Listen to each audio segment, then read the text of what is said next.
തീ വേനലിൽ പൊള്ളാതെ നീർ പെയ്തു നീ ചെയ്യാതെ ഞാൻ കമ്പിളി പോലെ നിന്നെ പുണരാം ഞാൻ നിന്നുടെ മാറത്തു മെല്ലെ വേരുകളാഴ്ത്തിടാം നിൻ ഹരിത പരവതാനിയാവാം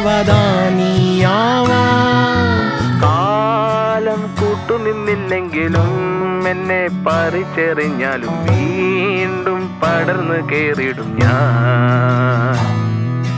കാലം കൂട്ടുനിന്നില്ലെങ്കിലും എന്നെ പറിച്ചെറിഞ്ഞാലും വീണ്ടും പടർന്നു കേറിടും ഞാൻ.